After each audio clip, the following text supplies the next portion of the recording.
morning and welcome to Sunday School. Today I'd like you to turn in your Bibles to three different places. We're going to start in Exodus, we'll end up in Revelation, and then we're going to make a stop in between in Romans. So that's where we're headed today. So we're going to start near the front of the Bible. We're going to go to the end of the Bible to finish, and then on the way through, we're going to stop in Romans and look at a few verses in Romans. But our theme for today is on the Sabbath. I want to make a few comments in this study today on the Sabbath and what the Sabbath is. And I think understanding the Sabbath, we need to understand it not as a rigid rule, but a holiness gift that God has given us. It's a day set apart to deepen our spiritual relationship and our intimacy with God, purposefully a day set apart. We should be doing that every day, but this is a day specifically set apart so that we can focus on developing that intimacy with God. And so we start in Exodus chapter 20, and there in Exodus chapter 20, we see a command. And I want to look at that command for a moment. Of course, this is in the Ten Commandments, and that's what I want to start with. So in Exodus 20 at verse 8, and here God says, "Remember the Sabbath day to keep it holy. 6 days shalt thou labor and do all thy work. But the seventh day is the Sabbath of the Lord thy God. In it thou shalt not do any work, thou, nor thy son, nor thy daughter, thy manservant, nor thy maidservant, nor thy cattle, nor thy stranger that is within thy gates. For in 6 days the Lord made heaven and earth, the sea, and all that is in them, and rested the seventh day. Wherefore the Lord blessed the Sabbath day and hallowed it." Okay, let's take a look at that verse for a little bit. Now, the holiness tradition of which the Church of the Nazarene historically is a part has emphasized that God's laws are expressions of his nature. And so in the Ten Commandments, we see it begin with the word remember. Remember the Sabbath day to keep it holy in verse 8, as I read. And so to keep it holy means to set it apart, consecrate it to God. So in the holiness perspective, that's not just about stopping doing work. It's about starting worship. And if we understand what worship is, worship can be wherever you're at, if it's done properly and with a pure heart. And actually, your worship can be the way you do your job. So let's think about that a bit too.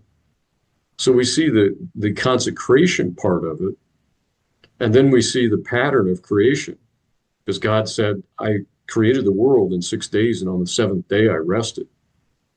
And so by following that pattern, we come to an understanding that we're not the engine of the world. We're not the creator. He is. And then for the Israelites, who were all former slaves, a day of rest was pretty radical for them. That was a radical declaration that they were no longer property. They were children of God. Now, we tend to think of slaves, the Hebrew slaves for the Egyptians didn't get rest. Now, we know that changed over the years, and slavery, when it was brought to the United States from Africa. In the United States, the slaveholders did give their slaves rest. And again, the formation of the black church in the South can date back to slavery and what the slaveholders allowed the slaves to do at that point in time. But that was not the case. It's still not the case with slavery in Africa today. Slavery in South Africa and other places is terrible today, but it's reversed. It's white slavery. I don't know if you're aware of that or not, but it's pretty awful what's going on in South Africa and other regions of Africa where slavery predominates.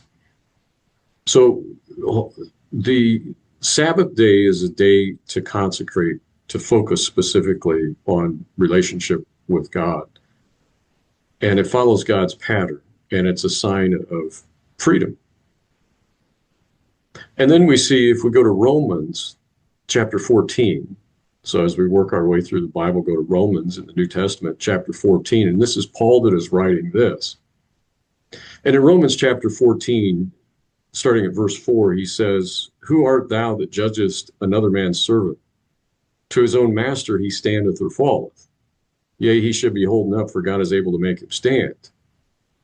One man esteemeth one day above another, another esteemeth every day alike. Let every man be fully persuaded in his own mind. He that regardeth the day regardeth it to the Lord, and he that regardeth not the day to the Lord he doth not regard it. He that eateth, eateth to the Lord, and he that giveth God thanks, for he giveth God thanks, and he that eateth not to the Lord he eateth not, and giveth God thanks. So what is Paul saying here as we move to the New Testament? He's addressing a community struggling with legalism versus liberty.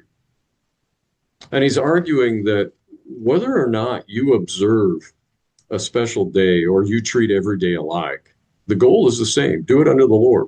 Whatever you're doing, do it unto the Lord.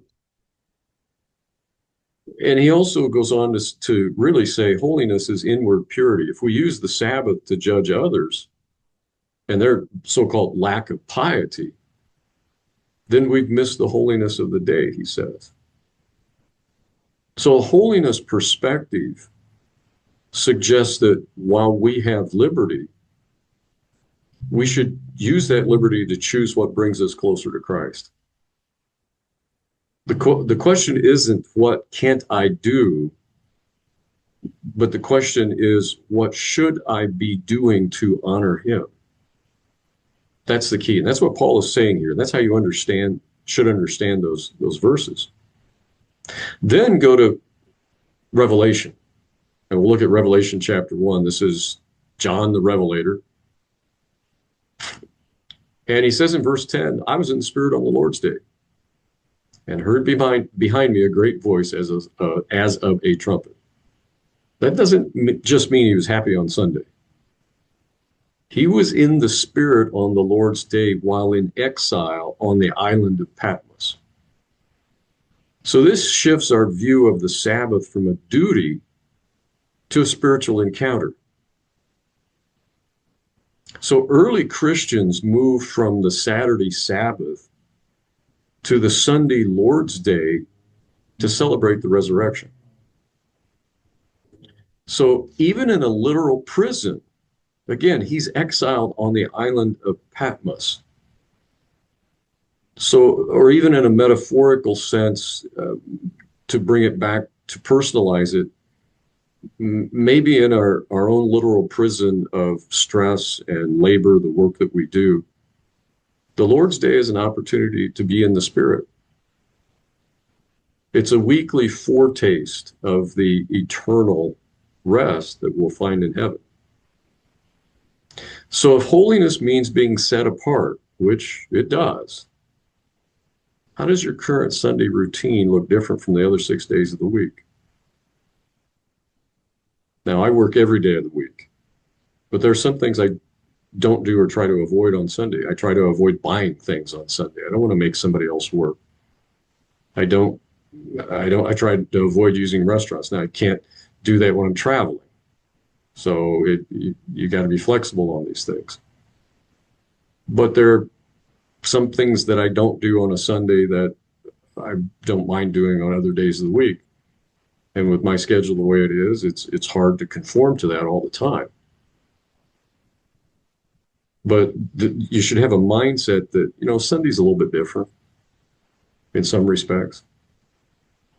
But in whatever you do, as Paul said in Romans, do it to the glory of God. And if it can't be done to the glory of God, don't do it. That's a good test for anything. Now, we should be practicing what's known as disciplined grace. So maybe here are some things to think about. Maybe, and some of these may not apply to you, some of them might. I'm just picking out a few things. Maybe choose a 4-hour block on a Sunday to turn off all screens, computer screens, and so forth. Again, that's a difficult one for me. A 4-hour block would be difficult.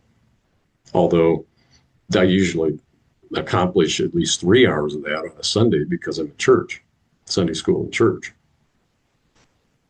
So use that silence to be in the Spirit through prayer or reading, mirroring or copying John's experience on the island of Patmos, where he's exiled by himself.